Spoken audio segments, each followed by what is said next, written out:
Okay, so today I'm going to be doing probability questions from exam 2. I'm going to start with a few easy ones, medium, and hard problems. So first I'm going to do question number 2, which says a die is rolled once. Find the probability that the result is an even number.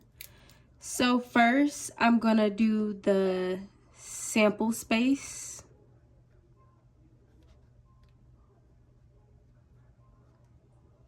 Which the sample space would be numbers 1 through 6 because those are the numbers that are on the die. So just go 1, 2, 3, 4, 5, 6. Very simple. And we can see that there's 6 equally likely outcomes. And then I can now list the favorable outcomes from that.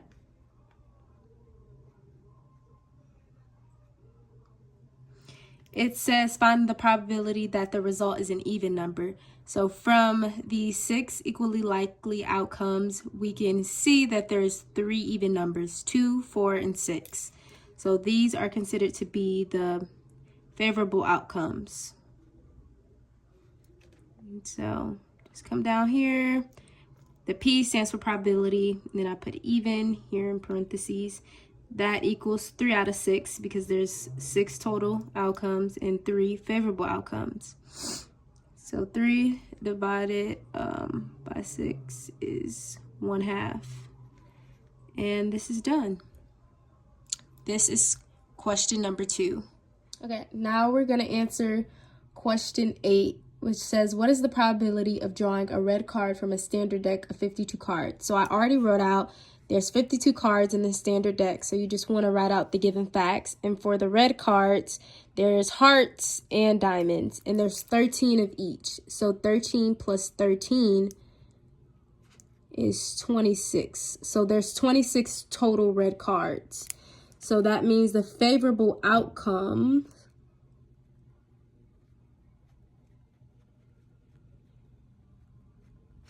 would be 26. And the total outcome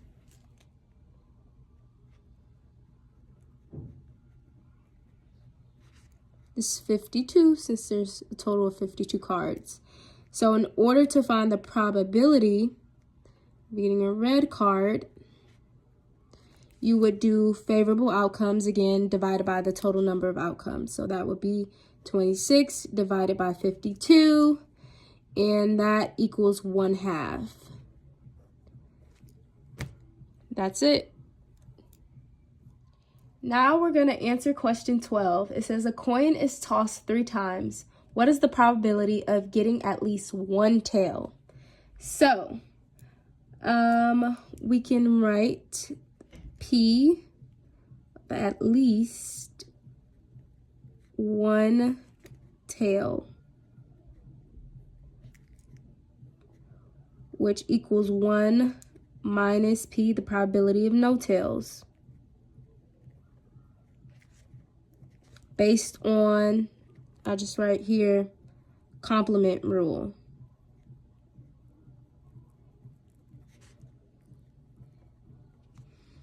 I write out the rules so I'll know like how I got it. And so no tails equals all heads. And there's only one outcome.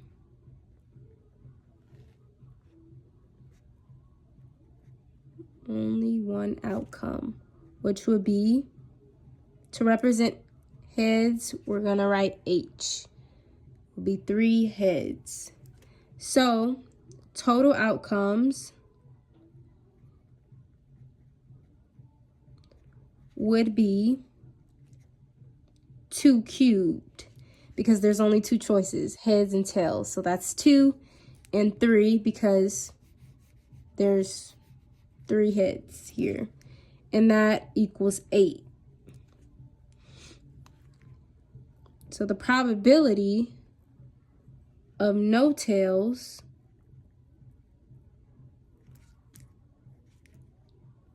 would be 1/8. So the probability of at least one tail, and this will equal 1, the one tail, minus no tails, which is 1/8, and that equals 7/8. And this is done. So to answer the question, the probability of getting at least one tail would be 7/8. Okay, so now we're going to try a medium problem. I went with question 16. It says, from a group of 8 people, how many committees of 3 can be formed if one specific person must always be included? So I like to start off with given information, total people, total number of people, 8, committee size,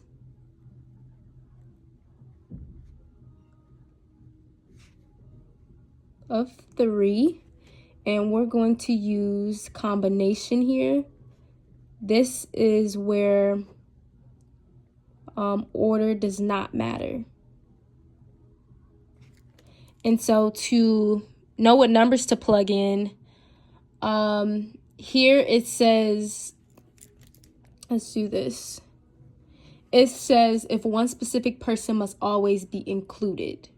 So we're going to subtract 1 from the committee size, 2 down here.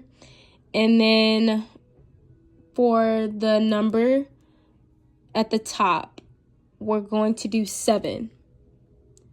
We're subtracting that 1 from the 8 people because it says one specific person must always be included. So here, we're going to do 7 times 6.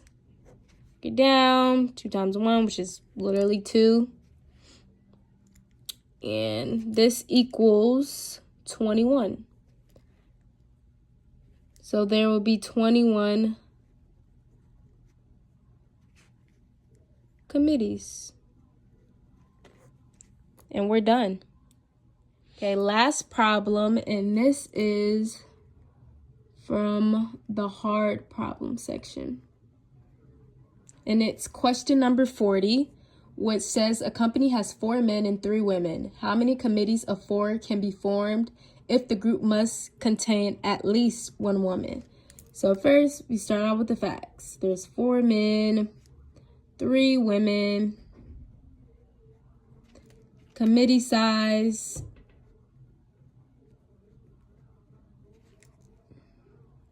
is 4. And so to find the total number of people, you would just add the number of men and women together, which is 7. So for total committees,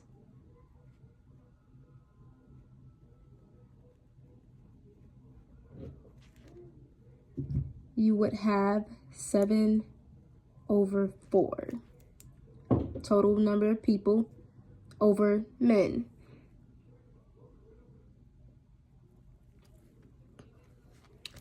And then that would equal 7 factorial, 4 factorial, times 3 factorial. And then we do 7 times 6 times 5, 3 times 2 times 1, which this is 6, and this is 2 times 5. This is 210. And you divide that, it gets us 35. And it says if no women are chosen, then it says if the group must contain at least 1 woman. So if no women are chosen, then all 4 members are men. So all committee.